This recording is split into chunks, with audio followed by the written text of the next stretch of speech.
ಇನ್ನು ಈ ಬಾರಿಯ ವಿಶೇಷ ಅಧಿವೇಶನದಲ್ಲಿ ಆರಂಭದಿಂದಲೂ ಬಹಳ ವಾಗ್ವಾದ ಕಾರಣ ಆಗಿರುವಂತ ಮತ್ತೊಂದು ಸಂಗತಿ ಅಂತ ಅಂದ್ರೆ ಅಬಕಾರಿ ಇಲಾಖೆಯಲ್ಲಿ ನಡೀತಾ ಇರುವಂತ ಲಂಚಾವತಾರ ವಿಚಾರ. ಅದೇ ಸಂಗತಿಯನ್ನ ಇವತ್ತು ಕೂಡ ವಿಪಕ್ಷ ಆಡಳಿತ ಪಕ್ಷದ ವಿಚಾರವಾಗಿ ಪ್ರಶ್ನೆ ಮಾಡ್ತಾರೆ. ಒಂದ್ ಹಂತದಲ್ಲಿ ಆರ್ ಅಶೋಕ್ ಅವರು ರಾಜ್ಯದಲ್ಲಿ ಎಷ್ಟು ಬಾರ್ಗಳಿದೆ, ಮಂತ್ಲಿ 15,000 ರೂಪಾಯಿ ಕಲೆಕ್ಟ್ ಆದ್ರೆ ತಿಂಗಳಿಗೆ ಇಷ್ಟ ಆಯ್ತು, ವರ್ಷಕ್ಕೆ ಇಷ್ಟ ಆಯ್ತು ಅಂತ ಲೆಕ್ಕ ಕೊಡೋಕೆ ಶುರು ಮಾಡಿದ್ರು. ಅಷ್ಟೇ ಅಲ್ಲ, ಮುಂದುವರೆದ ಭಾಗವಾಗಿ ಬಣ್ಣ ಬಣ್ಣದ 3 ಪೆನ್ ಡ್ರೈವ್ಗಳನ್ನ ಕೂಡ ಪ್ರದರ್ಶನ ಮಾಡಿದ್ರು. ಇಷ್ಟಾಗ್ತಾ ಇದ್ದ ಹಾಗೆ ದೊಡ್ಡ ಗಲಾಟೆ ಶುರುವಾಯಿತು. ಯಾವ್ದಾದ್ರೂ ಒಂದು ಮುಖ್ಯ ವಿಚಾರವನ್ನ ನೀವು ಪ್ರಸ್ತಾಪ ಮಾಡಿದ್ದು ಇಲ್ಲಿ ತನಕ ಉಂಟಾ? ಬರೀ ಮಾಧ್ಯಮದವರು ಅಥವಾ ಪೇಪರಲ್ಲಿ ಆ ಸುದ್ದಿ ಬರಬೇಕು ಅನ್ನೋ ಕಾರಣಕ್ಕೆ ಏನೇನೋ ಮಾತಾಡ್ತೀರಾ ನೀವು ಅಂತ ಆರ್ ಅಶೋಕ್ ವಿಚಾರವಾಗಿ ಆಡಳಿತ ಪಕ್ಷದ ಕೆಲ ಸದಸ್ಯರುಗಳು ಕಿಡಿಕಾರಿದ್ರು. ಮುಖ್ಯಮಂತ್ರಿಗಳಂತೂ ಏನ್ ಆರೋಪ ಬಂದಂತ ನಂತರದಲ್ಲಿ ರಾಜೀನಾಮೆ ಕೊಡ್ಲೇಬೇಕಾ, ಆ ಥರದ ನಿಯಮ ಇದೆಯಾ ಅಂತ ಪ್ರಶ್ನೆ ಮಾಡ್ತಾರೆ. ಹಾಗಾದ್ರೆ ಇವತ್ತು ಅಬಕಾರಿಗೆ ಸಂಬಂಧಪಟ್ಟ ಹಾಗಿನ ಲಂಚಾವತಾರ ಪ್ರಕರಣ ಹೇಗೆ ಚರ್ಚೆಗೆ ಬಂತು, ಬನ್ನಿ ನೋಡೋಣ.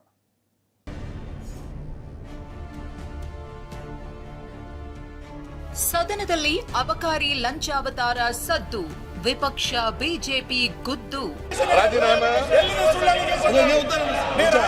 ಮತ್ತೆ ಒಂದು ಆಡಿಯೋ ಬರ್ತದೆ, ಹುಷಾರಾಗಿರು, ಗ್ರೀನ್ ಆಯ್ತು, ಎಲ್ಲ ಬಂದಿದೆ, ಇನ್ನ ರೆಡ್ ಆಗ್ಬಿಡ್ತೀಯ ಅಂತ.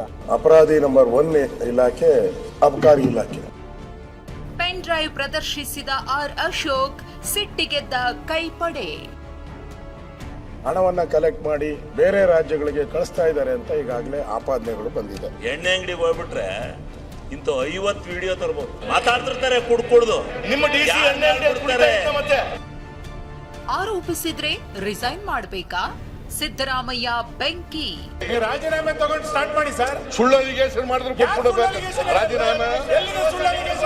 ಅವ್ರ ಮೇಲೆ ಯಾವುದೇ ಇಲ್ಲ.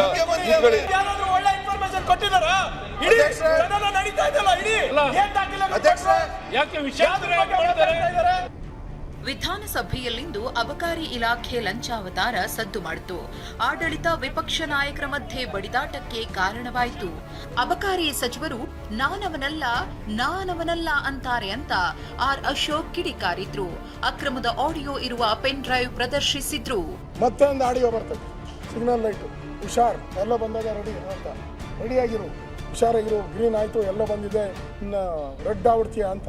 ಕೇರ್ ಇಲ್ಲ, ಅಂಗಡಿನ ಓಪನ್ ಮಾಡಿಬಿಟ್ಟು ಬಿಟ್ಟಿಲ್ಲ. ಆಮೇಲೆ ಈಗ ರೆಡ್ ಬಂದ್ಬಿಡ್ತು, ಲೋಕಾಯುಕ್ತ ರೈಡ್ ಮಾಡಿ ಎತ್ತಾಕೊಂಡು ಹೋಗಿ ಎಲ್ಲ ಜೈಲಿಗೆ ಹಾಕ್ಬಿಟ್ಟಿಲ್ಲ. ಇಷ್ಟಾದರೂ ಕೂಡ ಮಂತ್ರಿಗಳು ಹೇಳ್ತಾರೆ ನಾನವನಲ್ಲ ಅಂತ. ಹೆಂಗೆ, ಯಾವ ಅಧಿಕಾರದಲ್ಲಿ ಹೇಳ್ತಾ ಇದ್ದೀರಾ ನಾನವನಲ್ಲ? ಭ್ರಷ್ಟಾಚಾರದಲ್ಲಿ ಅಬಕಾರಿ ಇಲಾಖೆ A1 ಎಂದ ಅಶೋಕ್. ಭ್ರಷ್ಟಾಚಾರದ ಕೂಪಾಗಿರುವಂತ A1 ಇಲಾಖೆ ನಂಬರ್ 1, ಅಪರಾಧಿ ನಂಬರ್ 1 ಇಲಾಖೆ ಅಬಕಾರಿ ಇಲಾಖೆ. ಆಕ್ಸಿಜನ್ ಕೊಡುವಂಥದ್ದು, ನಿಷ್ಕ್ರಿಯತೆ ಆಕ್ಸಿಜನ್ ಕೊಡೋದು. ಹೊಸ ಬಗೆಯ ಈ ತರದ ಭ್ರಷ್ಟಾಚಾರ ಅಬಕಾರಿ ಇಲಾಖೆಯಲ್ಲಿ ನಡೀತಾ ಇದೆ. ಇದರಿಂದ ಇಲಾಖೆಯಲ್ಲಿ ದಿನನಿತ್ಯ ಒಂದೊಂದು ಆಡಿಯೋ ವಿಡಿಯೋ ಬರ್ತಾನೆ ಇದೆ. ಹಣ ಕಲೆಕ್ಷನ್ ಮಾಡಿ ಬೇರೆ ರಾಜ್ಯಕ್ಕೆ ಕಳಿಸಿದ್ದಾರೆ ಅಂತ ಆರ್ ಅಶೋಕ್ ಆರೋಪ ಮಾಡಿದ್ರು. ಚುನಾವಣೆಗಳಿಗೋಸ್ಕರ ಹಣವನ್ನ ಕಲೆಕ್ಟ್ ಮಾಡಿ ಬೇರೆ ರಾಜ್ಯಗಳಿಗೆ ಚುನಾವಣೆ ಕಳಿಸ್ತಾ ಇದ್ದಾರೆ ಅಂತ ಈಗಾಗಲೇ ಆಪಾದನೆಗಳು ಬಂದಿದೆ. ಗಾಂಧೀಜಿ ಹೆಸರು, ಗಾಂಧೀಜಿ ಆದರ್ಶಗಳು, ನಿಮ್ಮ ಇಲಾಖೆ ಏನ್ ಮಾಡ್ತಾ ಇದೆ? ಗಾಂಧೀಜಿ ಆದರ್ಶ ಪಾಲನೆ ಮಾಡ್ಬೇಕಲ್ಲ ನಿಮ್ಮ ಇಲಾಖೆಯವರು. ಎಣ್ಣೆ ಅಂಗಡಿಗೆ ಹೋದ್ರೆ ಇಂಥ 50 ವಿಡಿಯೋ ತರಬಹುದು ಅಂತ ಶಾಸಕ ಶಿವಲಿಂಗೇಗೌಡ ವ್ಯಂಗ್ಯವಾಡಿದ್ರು. ಅಶೋಕಣ್ಣ, ಎಣ್ಣೆ ಅಂಗಡಿಗೆ ಹೋಗ್ಬಿಟ್ರೆ ಇಂತ 50 ವಿಡಿಯೋ ತರಬಹುದು. ಹೌದಾ? ಆಡಿಯೋ ವಿಡಿಯೋನು ತರ್ಬೋದು, ಆಡಿಯೋನು ತರ್ಬೋದು. ಮಾತಾಡ್ತಿರ್ತಾರೆ ಕುಡ್ದು. ಏನ್ ಮಾಡೋದು? ನಿಮ್ದು 2.5 ವರ್ಷ ಸರ್ಕಾರದ ಎಣ್ಣೆ ಅಂಗಡಿ ಹೊಡಿತಾ ಇದ್ನ ಡಿಸಿ ಮಾತಾಡ್ತಾರೆ. ನಿಮ್ಮ ಡಿಸಿ ಎಣ್ಣೆ ಅಂಗಡಿ ಮತ್ತೆ ಇದಲ್ಲ ಡೈರೆಕ್ಟ್ ಆಗಿ ದುಡ್ಡು ಹೊಡೆದದ್ದು ಕೊಟ್ಟು ಹೊರಕ್ಕೆ ಹೋಗಿ ಅಂತ ಹೇಳಿ. ಅಬಕಾರಿ ಸಚಿವ ಆರ್.ಬಿ. ತಿಮ್ಮಾಪುರ ರಾಜೀನಾಮೆಗೆ ಬಿಜೆಪಿ ನಾಯಕರು ಪಟ್ಟು ಹಿಡಿದ್ರು.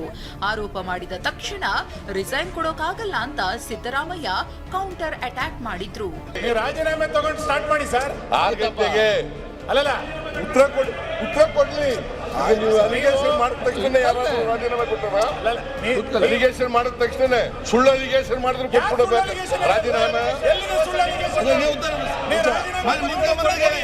ಅವ್ರ ಮೇಲೆ ಯಾವುದೇ ಇಲ್ಲ. Please sit down.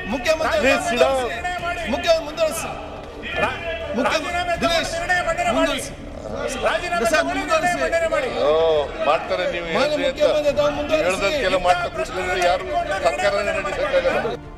ಅಬಕಾರಿ ಆರೋಪಕ್ಕೆ ತಾಕತ್ತಿದ್ರೆ ದಾಖಲೆ ಕೊಡಿ ಅಂತ ಬಿಜೆಪಿಗೆ ಸಚಿವ ಪ್ರಿಯಾಂಕ್ ಖರ್ಗೆ ಸವಾಲ್ ಹಾಕಿದ್ರು.